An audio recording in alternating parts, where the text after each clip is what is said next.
Salam Kamir, kekaguman ilahi mengarah pada iman dan rahmat. Saudara-saudari yang terkasih, saya mempunyai burung pipit yang saya tahan dengan tongkat ini, sehingga burung pipit ini tidak terbang jauh-jauh, hanya di sekitar kita. Sekolah minggu dulu mengajarkan, burung pipit yang lucu dikasihi Tuhan, apalagi kita dicintainya. Burung pipit.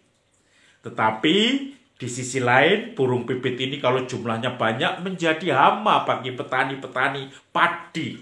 Karena saya pernah lihat menjagai kasihan seorang mbah-mbah atau seorang nenek yang sudah tua harus teriak-teriak sambil menarik. Jadi di kebun sawahnya itu, kebun padi, itu kemudian karena banyak burung pipit biasanya makan menghabiskan bulir-bulir padi yang belum dipanen. Kemudian akhirnya tali-tali dihubungkan untuk mengitari sawah itu, dikasih barang-barang yang bisa bergerak atau seperti manusia, kemudian akhirnya ditarik-tarik. Ya, ya, ya, hayo, hayo.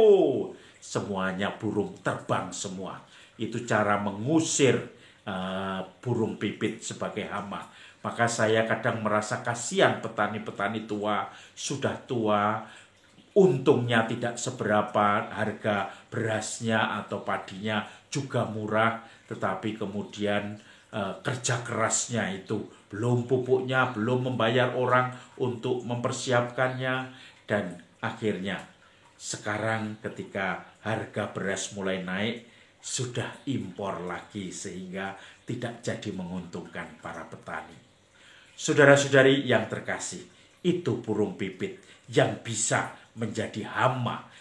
Suatu saat saya dengan seorang romo, saya ajak jalan-jalan ke Jogja, ke rumah saya, dan saya punya langganan untuk kuliner yang eksotik. Di situ ada macam-macam daging, ada tupai, kelinci, ada seperti tupai, kelinci, kemudian kalong atau kelelawar yang besar, kemudian ada juga burung emprit ini, burung pipit ini kalau di kampung namanya emprit, emprit gandul. Itu namanya emprit, burung emprit.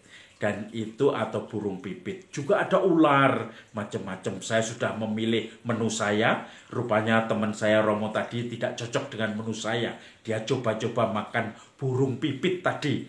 5 ekor 10.000. Padahal kecil-kecil dagingnya. Kemudian dia makan dengan lahap karena mungkin lapar ya.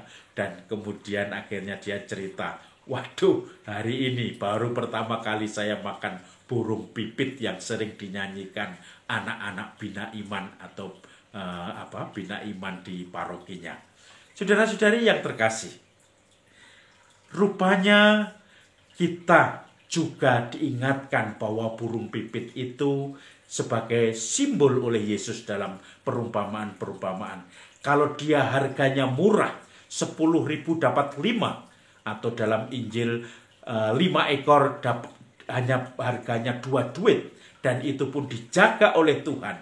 Apalagi kita, rambut di kepala kita pun terhitung jumlahnya. Jadi Injil hari ini bicara tentang Yesus yang mengajar para muridnya.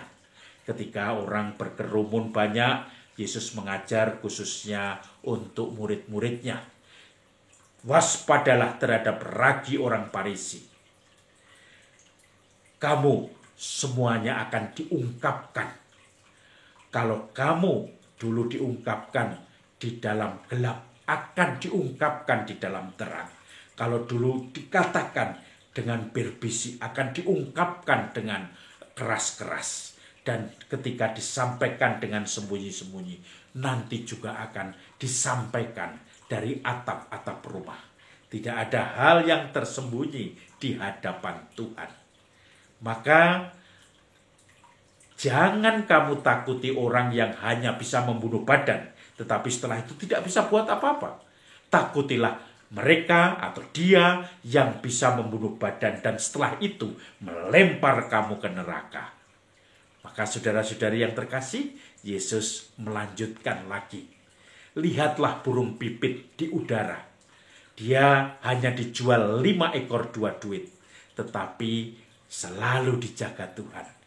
Bahkan rambut di kepalamu pun terhitung jumlahnya. Saudara-saudari yang terkasih, semua itu disampaikan oleh Yesus supaya kita semakin taat, semakin mengandalkan hidup kita kepada Tuhan. Ada satu kisah yang saya selalu ingat. Saya membayangkan seorang tentara, apalagi jenderal di zaman Pak Harto atau Orde Baru, itu menjadi orang kaya. Jenderal, bahkan dulu saya mengenal beberapa hanya kolonel, letkol, bahkan kapten atau mayor. Itu pun kalau tugas di daerah di pinggiran gunung, dia mempunyai lahan bisa sampai puluhan hektar karena militer. Dan juga tentu saja karena sabet sana sabet sini. Dan juga saya bisa melihat semuanya itu. Kalau perwira pasti biasanya sangat dihormati. Tetapi saya mempunyai teman yang bapaknya seorang jenderal. Bahkan pada akhir-akhir saya baru tahu bahwa dia adalah anak seorang jenderal. Rumahnya sederhana di satu perumahan yang selalu bersih karena istrinya atau ibu dari teman saya Romo itu perawat ketika dulu masih sugeng. Maka dia pun sebagai perawat pensiun dari sebagai perawat merawat rumahnya, ngepel setiap hari dan semuanya menjadi jernih bersih dan ada halaman yang cukup asri. Tetapi jenderal itu yang ditugaskan waktu itu di bagian perbekalan.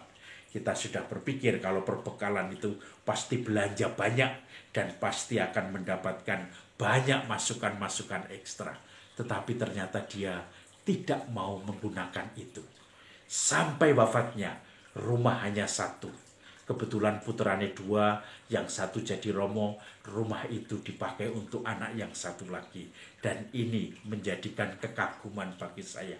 Ternyata ada orang yang masih takut kepada orang yang membunuh badan dan setelah itu melemparkan ke neraka. Dan itu kemudian dia pegang, dia ugembi, dia laksanakan di dalam hidupnya walaupun dia sebagai jenderal bagian perbekalan. Saudara-saudari yang terkasih, takut itu bukan berarti takut keweden atau ketakutan histeris, tetapi takut adalah cinta pada Tuhan. Karena saking cintanya, karena Tuhan telah mengasihi dia, maka dia sangat kagum dan ingin membalas kekaguman itu dengan tindakan-tindakan yang baik dan beradab. Dan itu dalam bahasa kitab suci dikatakan takut. Takut karena merasa kecil di hadapan Tuhan yang maha besar. Maka mari kita mencari bagaimana kita bisa mempraktekkan takut di hadapan Tuhan itu. Seperti kata pemazmur atau Injil hari ini. Bahwa ketakutan yang membahagiakan, yang membuat kita semakin suci dan dewasa, sempurna di hadapan Tuhan. Salam kamir, kekaguman ilahi mengarah pada iman dan rahmat.